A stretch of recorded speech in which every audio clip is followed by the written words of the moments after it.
Dans cette vidéo, je vais partager avec vous une méthode pour améliorer les chances de réussir votre plan d'action. Okay. Ce qu'il faut comprendre, c'est que vous êtes déjà en avance sur la plupart des gens. Si vous regardez cette vidéo, vous savez que l'organisation, c'est quelque chose d'important. Vous savez qu'un plan d'action, ça va vous aider, ou en tout cas, ça va augmenter les probabilités de partir d'un point A et de rejoindre un point B. Okay. Donc, vous êtes déjà en avance sur la plupart des gens qui vont au bonheur la chance. Maintenant, quand on aborde le sujet du plan d'action, eh bien, finalement, on pourrait se perdre dans les détails. Les détails, c'est quoi? C'est il y a des plans d'action commerciaux, il y a des plans d'action dans le management, il y a des plans d'action pour perdre du poids, il y a des plans d'action pour envoyer une fusée sur la Lune, il y a des plans d'action pour, je ne sais pas, créer un site web, créer un business, etc. Alors évidemment, je pourrais vous donner des modèles. Maintenant, si on prend la distance par rapport à ça, on se rend compte que il y a un problème qui est beaucoup plus important et qui est lié finalement à notre manière de fonctionner. Ce problème, c'est quoi? C'est les biais cognitifs. Et peu importe que vous soyez intéressé par des plans d'action liés au management, plans d'action commerciaux, plans d'action en référencement, plans d'action pour créer une boîte, ces biais cognitifs vous concernent.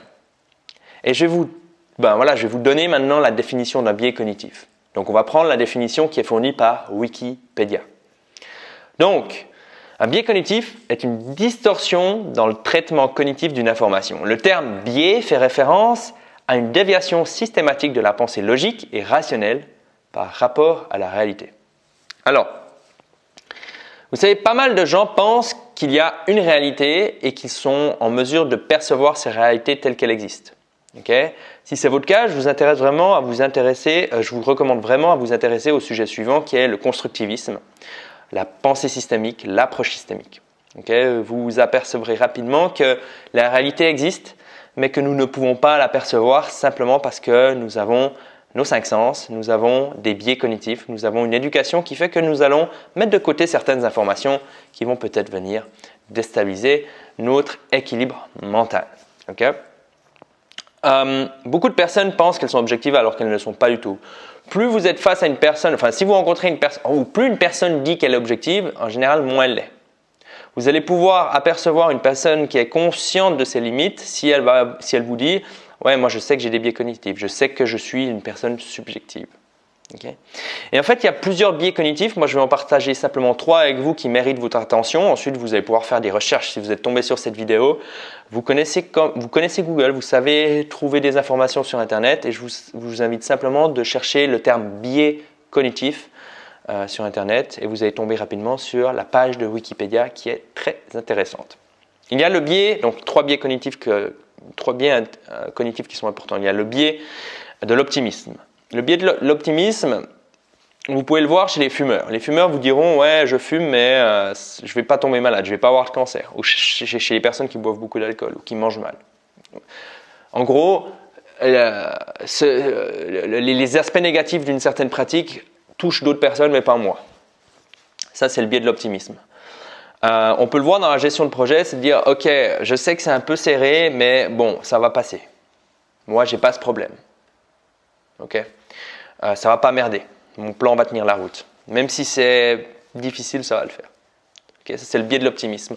Ensuite, vous avez quoi? Vous avez le biais de planning fallacy qui a été popularisé par Daniel Kahneman, qui a écrit un livre très intéressant que je vous recommande, Thinking Fast and Slow, ou en français, Système de pensée 1, Système de pensée 2. Okay. Planning fallacy, c'est de se dire, même si vous planifiez quelque chose, il y a de fortes chances que vos plans ne soient pas réalistes, soient utopiques. Et votre plan d'action en fait partie. Et si vous êtes suspicieux par rapport à ce que j'avance, souvenez-vous que l'aéroport de Schönefeld à Berlin est un aéroport qui devait ouvrir il y a 5-6 ans et qui n'est toujours pas ouvert au moment où je fais cette vidéo. Pourtant, c'est des professionnels. C'est des professionnels qui touchent pas mal d'argent, qui connaissent la gestion de projet, qui ont fait des plans d'action et qui n'ont pas réussi à tenir les deadlines, tenir les délais. Okay? Planning fallacy. Le dernier point, il n'est pas uniquement lié à la planification, mais il est également lié à l'engagement que l'on peut avoir dans un plan d'action qui ne tournerait pas forcément à notre avantage. C'est la théorie de l'engagement. La théorie de l'engagement, c'est que plus on va investir de ressources dans quelque chose, et plus on aura de la peine à se désengager. Par exemple, plus je vais passer de temps sur un site web, plus je vais passer de temps dans des études, plus je vais passer de temps dans une relation, par exemple avec un conjoint, une conjointe, et plus il sera difficile pour moi d'arrêter. Parce que ça voudrait dire que tout ce que j'ai investi dans le passé était une erreur. En tout cas dans la conception de beaucoup d'esprits. Et donc, pour éviter cette théorie de l'engagement, il faut définir des deadlines en amont. Et surtout, de définir en amont des situations qui devront me faire arrêter. Okay. Dans le cas du sportif, c'est de se dire, ok, à partir du moment où j'ai 3 blessures dans l'année, j'arrête. Ou par exemple, si vous attendez un bus, ça c'est une expérience qui est assez intéressante, vous attendez un bus, il doit être là dans 5 minutes, 10 minutes après il n'est toujours pas là, 15 minutes après il n'est toujours pas là. Plus vous avez investi de temps dans l'attente et plus vous avez tendance à dire « Ah ouais, bon, ben, il va bientôt arriver ».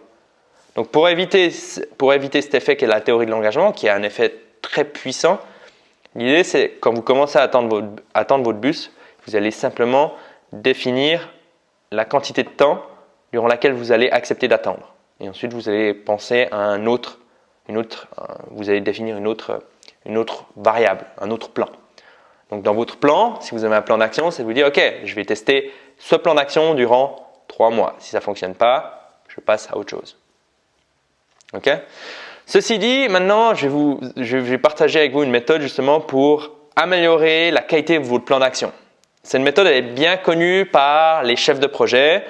Il s'agit du triangle QCD. Qualité, coût, délai. En fait, votre plan d'action, il a un délai, donc une deadline. Il a un coût. Donc le coût, ce n'est pas uniquement un coût financier, c'est un coût en énergie, un coût en ressources, un coût en compétences humaines. Okay, il a un coût et il a une qualité. Donc c'est-à-dire, il doit correspondre à certaines spécificités. Il doit atteindre un certain niveau de qualité. Prenons un exemple. Si un client m'appelle et me dit « Écoute Julien, j'aimerais bien que tu interviennes dans mon entreprise, que tu fasses un séminaire sur la productivité face à un ordinateur. Est-ce que c'est possible ?» Je vais lui dire « Ok, bon. » Il va me dire « Moi, j'aimerais bien faire ça le 3 mars. Est-ce que c'est possible ?» Je lui dis oui. Donc, à partir de ce moment-là, le délai, il est fixe. Je ne peux plus négocier parce que mon client va réserver la salle, il va dire à ses collaborateurs « Voilà, réservez le 3 mars, etc. » Okay. Et donc, à partir de ce moment-là, à partir du moment où un angle de mon triangle est fixe, j'ai plus que de l'influence ou un levier sur la qualité à rendre ou alors les ressources que je vais investir pour atteindre ce projet ou pour atteindre ce résultat. Donc là, le client, il va me dire « Bon, j'aimerais bien que tu fasses un séminaire ou qu'est-ce que tu me recommandes ?» Moi, je vais lui dire « Bon, voilà. » Ou peut-être que le client est bien avec une qualité qu'il a vraiment envie d'atteindre. Il va me dire « J'aimerais bien que tu fasses 3 exercices au minimum avec toute mon équipe, que ce séminaire dure une journée, qu'il y ait un support, qu'il y ait une présentation, qu'il y ait des vidéos, etc. » Il va me donner des spécificités que je dois atteindre. Okay. Et là, ensuite, ce sera à moi de voir si c'est possible ou pas. Donc, soit je vais négocier avec lui s'il est d'accord de négocier, mais peut-être qu'il n'est pas d'accord. Il n'est pas d'accord de négocier. Lui, il veut vraiment cette spécificité, cette qualité-là. Donc, moi, j'aurai plus qu'un seul levier. C'est quoi? C'est les ressources que je vais investir dedans. Donc, plus la qualité est élevée, plus je dois investir des ressources. Okay, je vais devoir investir des ressources financières peut-être, des ressources temporelles, des ressources énergétiques, je ne sais pas si ça se dit, mais je vais devoir investir de l'énergie, des efforts, des ressources en compétences humaines, parce que peut-être je n'ai pas toutes les compétences, donc je vais devoir déléguer certaines tâches, je vais devoir utiliser les services de quelqu'un d'autre. Et donc, tout ça, c'est qu'un projet. Et donc, évidemment, autour de ce projet, autour de cette conférence, autour de ce séminaire, il y a d'autres éléments. Il y a mon podcast quotidien, il y a ces vidéos que je fais, il y a les articles que je fais, les formations que je fais, le livre que je suis en train d'écrire, etc. Et donc, ces éléments vont rentrer en concurrence avec ce projet en particulier. Et c'est à moi ensuite de sentir, ok, est-ce que c'est possible, est-ce que ce n'est pas possible, etc. Et idéalement, ces négociations que j'ai avec mon client doivent être réalisées en amont de l'acceptation de ce projet. C'est une négociation, c'est une discussion. Parce que sinon, si vous ne faites pas cet exercice, si vous n'avez pas idée de ce triangle QCD, qu'est-ce qui risque de se passer? Vous allez dire oui à trop de choses et au bout d'un moment, vous allez vous sentir submergé. Et vous allez commencer à stresser. Et vous ne dormirez pas bien. Et au bout d'un moment, vous allez soit faire de la merde, donc la qualité sera en dessous des attentes de votre client, ce qui n'est pas bon. Et donc, votre réputation va en pâtir. Donc ça, c'était une petite introduction à cette méthode qui est le triangle QCD. Et en fait, ce que vous pouvez appliquer, donc ce triangle est applicable au concept ou au projet général, ça c'est clair. Mais ensuite, vous pouvez l'appliquer aux sous-objectifs, aux jalons, mais également à chaque tâche. À chaque tâche. Et de cette manière, vous allez augmenter les probabilités d'atteindre votre objectif, de mener à bien votre plan d'action. Et le deuxième point que je voulais partager avec vous, c'est simplement de vous poser la question suivante. En prenant mon projet, avec mon expérience, où est-ce que ça va merder? Quelles sont les étapes critiques? On ne va pas forcément parler de chemin critique à ce stade. Ça, c'est peut-être quelque chose, si vous n'avez jamais entendu parler de ce terme chemin critique, je vous invite à faire des recherches sur ce sujet. Mais simplement, vous posez la question, où c'est que ça risque de merder? Et dans les endroits où vous pensez que ça va merder, essayez de prendre de la marge de manœuvre en termes de ressources, ressources temporelles, financières. Et de cette manière, vous allez encore une fois augmenter les chances d'atteindre votre objectif et de mener à bien votre plan d'action. Mais évidemment, il n'y a pas de garantie. Je le dis toujours, si vous voulez des garanties, achetez-vous un grille-pain. Pourquoi? Tout simplement parce qu'on est dans un environnement complexe, on est dans un environnement rapide, on est dans un environnement incertain. Autour de nous, c'est le chaos et l'humain aime mettre des règles, l'humain aime créer des standards, l'humain aime créer une organisation. On n'aurait pas les lois, on n'aurait pas les feux rouges, on n'aurait pas les trottoirs et les routes si on n'est pas ça. On a besoin de sentir qu'on a un contrôle sur ce qui nous arrive. Mais finalement, il y a plein de choses qui peuvent se faire, plein de choses qui peuvent arriver qui sont hors de votre zone de contrôle et qui font que votre plan peut dérailler. Et c'est OK. C'est OK, ça fait partie du truc. Mais en appliquant le triangle QCD, en vous posant la question, où est-ce que ça va merder, vous êtes déjà bien mieux préparé que la plupart des gens qui naviguent au petit bonheur la chance dans leurs différents projets. Voilà, si ce sujet vous intéresse, je vous invite à vous abonner à la chaîne YouTube pour ne pas manquer les prochaines vidéos.